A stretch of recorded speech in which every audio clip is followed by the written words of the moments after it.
नमस्कार, आप देख रहे हैं लुक स्मार्ट। आइए नजर डालते हैं इस वक्त की बड़ी खबर पर। शिंदे गुट को एक, अजीत पवार को कुछ नहीं। महाराष्ट्र में क्या होगा?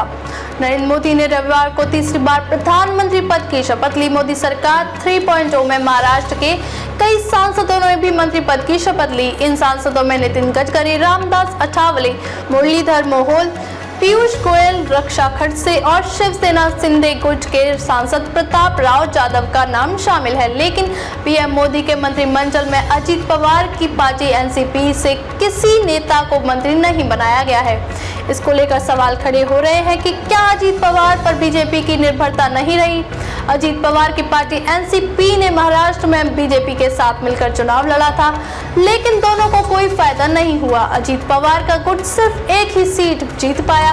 अब मोदी कैबिनेट में अजीत पवार गुट को जगह नहीं मिलने से बड़ी सियासी उठापटक मचती दिखाई दे रही है। अजीत पवार गुट की कैबिनेट मंत्रालय की मांग। वहीं दूसरी तरफ इसके पीछे एक वजह ये भी बताई जा रही है कि मंत्री पद के लिए अजीत पवार की पार्टी एनसीपी के नेता प्रफुल्ल पटेल और सुनील तटकरे आपस में भिड़ गए, जिसको लेकर बीजेपी की तरफ से कहा गया कि वे पहले अपनी पार्टी की नाराजगी दूर करें।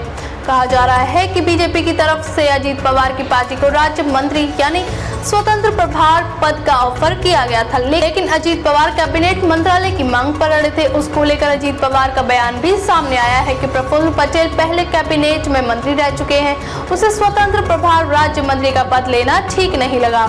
इसलिए हमारी तरफ से बीजेपी को कहा गया है कि हम कुछ दिन और इंतजार करने के लिए तैयार हैं।